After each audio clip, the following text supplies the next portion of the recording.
Hi learners, today we're going to look at CVC word categories. We're going to be sorting words into categories or groups, and we can put words together in a group when their meanings are the same or alike in some way.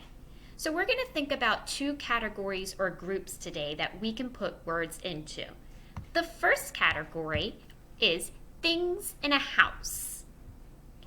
And the second category is things you can do.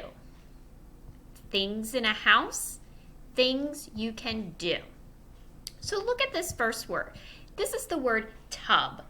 I need to decide which category the word tub goes into. Is it a thing in a house, or is it a thing we can do? I have a tub in my bathroom, so tub must go in the category things in a house. So I'm going to take the word tub and I'm going to put it under things in a house. Let's look at a different word. This is the word run. If I have to think about what category or group that word goes into, I need to think, is it run a thing in a house, or is run a thing you can do? I can go outside and I can run around. So that's something that I can do. So I'm going to take run and I'm going to put it in the category things you can do. Are you ready to help me sort? I have some other words that we're going to read through and determine which group or category they belong in. Okay, the next word is pan. Think about pan. Is a pan a thing in a house, or is a pan a thing that you can do? What do you think? Point to the one you think. Pan is a thing in a house. I have lots of pans in the kitchen to help me cook. Why does the word pan belong with the word tub? Because it names something in a house. Let's look at another one. The word jog. Is that something in a house, or is that something you can do? Think about it and point to the group or category you think it belongs in. Jog is something you can do. We can go outside and jog around the neighborhood. Let's look at another one. How about the word hop? Does hop belong something in a house, or does hop belong in the category things you can do? Think about it and point to the category you think it belongs in. Hop belongs in something you can do. We can go outside and we can hop like rabbits. Let's look at another one. This is the word bed. Is bed, does that word belong things in a house or things you can do?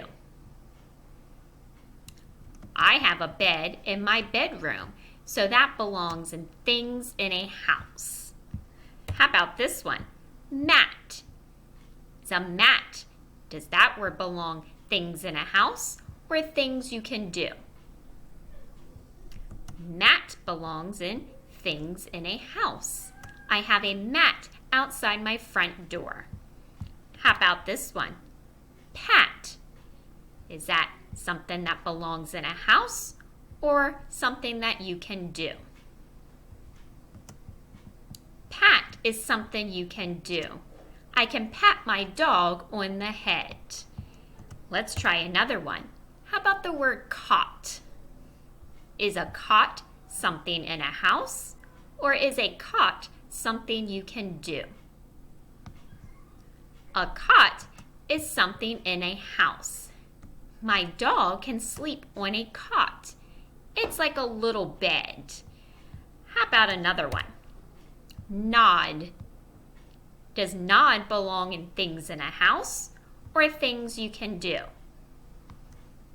Nod belongs in the category things you can do. I can nod my head, yes. How about another one? Rug.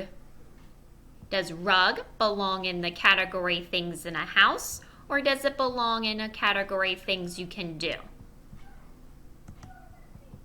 Rug belongs in things in a house.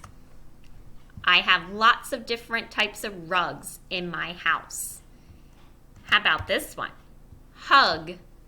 Does hug belong in things in a house or things you can do?